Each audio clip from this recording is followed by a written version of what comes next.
दोस्तों एक बार फिर से स्वागत है प्रजापति न्यूज में। पंजाब के मशहूर सिंगर सिद्धू मूसेवाला के कत्ल का जिम्मेदार है लॉरेंस बिश्नोई। आखिर कौन है ये? दोस्तों अब आपको ये तो मालूम ही होगा कि हाल ही में मशहूर सिंगर और पॉलिटिशियन सिद्धू मूसेवाला को गोलियों से छलनी कर मौत के घाट उतार दिया गया और इस चीज की जिम्मेदारी लॉरेंस बिश्नोई ने ली है। लेकिन सवाल ये आता है कि आखिर ये लॉरेंस बिश्नोई है कौन जिसने इतने बड़े नेता और सेलिब्रिटी को मारने की हिम्मत दिखाई? क्योंकि शायद आपको न पता हो पर ये वही शख्स है जिसने सलमान खान को मारने की धमकी दी थी। सलमान खान का करेंगे, मारेंगे या जोधपुर में मारेंगे तो पता लग जाएगा इनको। आखिर इन सारी चीजों की जड़ क्या है? आज मैं यानी आपका दोस्त विशाल प्रजापति आपको बताने वाला हूँ। बस मेरे साथ वीडियो में इसी तरह बने रहिए। लेकिन हाँ, वीडियो शुरू करने से पहले एक छोटी सी रिक्वेस्ट है। वीडियो के नीचे रेड कलर का सब्सक्राइब बटन दिख रहा होगा, उस पर क्लिक करके सब्सक्राइब कर लें और साइड में बेल आइकॉन भी दिख रहा होगा, उस पर भी क्लिक कर लें ताकि आपको वीडियो मिले सबसे पहले। दोस्तों साफ शब्दों में कहें तो पंजाब के मशहूर सिंगर सिद्धू मूसेवाला की मौत की जिम्मेदारी कनाडा बेस्ड एक गैंग ने ली है। क्योंकि इंडिया टुडे की एक रिपोर्ट के मुताबिक ये पता चला है कि इस हत्या की पूरी जिम्मेदारी गोल्डी बरार गैंग ने ली है। बताया जा रहा है कि गोल्डी बरार गैंग के पंजाब मॉड्यूल यानी कि इस गैंग में वो मेंबर जो पंजाब में रहते हैं, उन्होंने इस हत्या को अंजाम दिया है। अब आप बोलेंगे ये गोल्डी बरार कौन है? तो दोस्तों इनका असली नाम सत्येंद्र सिंह है जो कनाडा में रहकर अपना गैंग चलाता है। और गोल्डी बरार के गैंग की सबसे बड़ी ताकत कोई और नहीं बल्कि लॉरेंस बिश्नोई है, जहां ये दोनों मिलकर पूरी गैंग को संभालते हैं। लॉरेंस बिश्नोई की पूरी गैंग ने काफी लंबे समय से सिद्धू मूसेवाला को निशाने पर लिया हुआ था, जिसके पीछे का कारण बताया जाता है कि सिद्धू मूसेवाला ने लॉरेंस बिश्नोई की विरोधी गैंग को सपोर्ट किया था। सिद्धू मूसेवाला एक सिंगर और पॉलिटिशियन होने के साथ साथ काफी दबंग किस्म के इंसान भी थे, इसलिए पुलिस इन सारी चीजों को देखकर अपनी जांच कर रही है। Lawrence Bishnoi student organisation of Punjab university नाम का एक संगठन चलाते हैं, लेकिन ये तो हाथी के दिखाने वाले दांत है, क्योंकि पंजाब, राजस्थान और हरियाणा में लॉरेंस बिश्नोई आतंक का नाम है। और सबसे ज्यादा चौंकाने वाली बात तो यह है कि लॉरेंस बिश्नोई जैसे बड़े गैंगस्टर के पिता कोई और नहीं बल्कि लविंद्र कुमार पंजाब पुलिस में कांस्टेबल रह चुके हैं। पिता के पुलिस में रहने के बावजूद भी लॉरेंस के अंदर कानून, पुलिस जैसी किसी चीज का डर नहीं है। तभी तो कॉलेज में रहने के दौरान ही उसने अपना छात्र संगठन सोपू बनाया। उसी के बैनर तले स्टूडेंट यूनियन के अध्यक्ष पद का चुनाव लड़ा। लॉरेंस ने चुनाव जीतने की तो बहुत कोशिश की, लेकिन सामने वालों का पलड़ा भारी था, जिसकी वजह से वो चुनाव हार गया। हार के बाद चंडीगढ़ के सेक्टर 11 में फरवरी 2011 को एक दिन लॉरेंस और उसके विरोधी गुट का आमना सामना हुआ। ये लड़ाई इतनी भयंकर थी कि लॉरेंस ने अपने विरोधियों के ऊपर फायरिंग कर दी। ये पहली बार था जब लॉरेंस ने हथियार चलाए थे। हालांकि दूसरी तरफ से भी हथियार चलाए गए, लेकिन लॉरेंस को कुछ भी नहीं हुआ। कॉलेज की आपसी दुश्मनी के चक्कर में लॉरेंस ने छोटी सी उम्र में ही जुर्म की राहों पर चलना सीख लिया।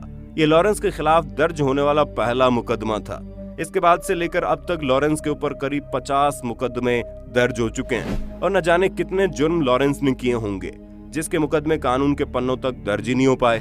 इन सारी चीजों से आप अंदाजा लगा लो कि किस लेवल का गैंगस्टर है। साल 2011 में फिरोजपुर में एक फाइनेंसर के साथ लूट हुई थी, जिसमें लॉरेंस का नाम तो सामने आया था, लेकिन उसके ऊपर केस नहीं हुआ। पर उसके बाद जब फरवरी 2011 में उसने अपने साथी छात्र नेता पर गोलियों से हमला किया, तब जाकर लॉरेंस के ऊपर हत्या की कोशिश का मामला दर्ज हुआ।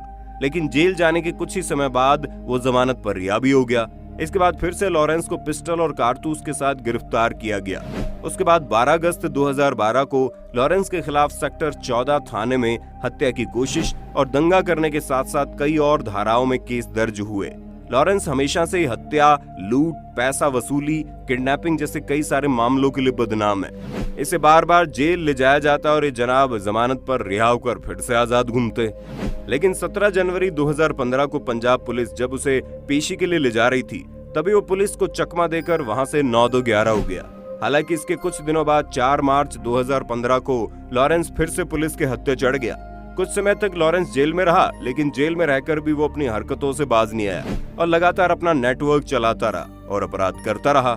लॉरेंस ने कई बार जेल के अंदर बैठे बैठे अपने गैंग मेंबर्स को आदेश दिया और वो लगातार हत्या और लूटपाट करते रहे।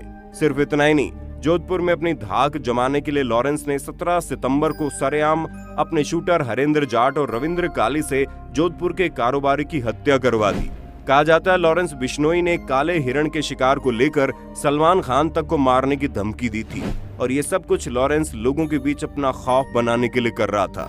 हालांकि सलमान खान को धमकी देने के पीछे लॉरेंस बिश्नोई का एक कारण भी है, क्योंकि राजस्थान का बिश्नोई समाज काले हिरण की पूजा करता है और सलमान खान के ऊपर जो आरोप लगे हैं उसका मुकदमा भी बिश्नोई समाज ही लड़ रहा है। ऐसे में जब सलमान खान काले हिरण वाले मामले में फंसे तो लॉरेंस बिश्नोई कैसे अपनी धाक जमाने से पीछे रह सकते थे। वह खुद ही बिश्नोई समाज से आते हैं, इसलिए उसने सलमान खान तक को जान से मारने की धमकी दे डाली।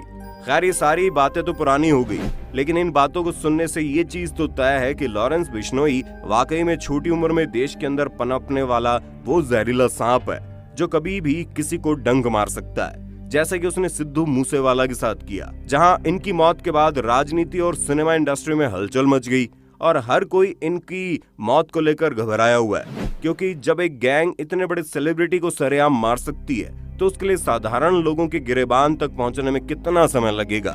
बाकी आपका इस मामले में क्या कहना है? क्या आपको लगता है सिद्धू मूसेवाला को मारने वाली गैंग को सजा मिलनी चाहिए? क्या देश में चल रहे इस गैंग वॉर को खत्म हो जाना चाहिए? अपना जवाब कमेंट में देना और इस पूरे मामले में आपके क्या विचार हैं ये भी हमारे कमेंट्स में शेयर करना। इसी के साथ ऐसी वीडियो को लगातार देखने के लिए चैनल को लाइक शेयर सब्सक्राइब तो कर लेना। हम फिर मिलेंगे नई वीडियो में, तब तक के लिए जय हिंद जय भारत।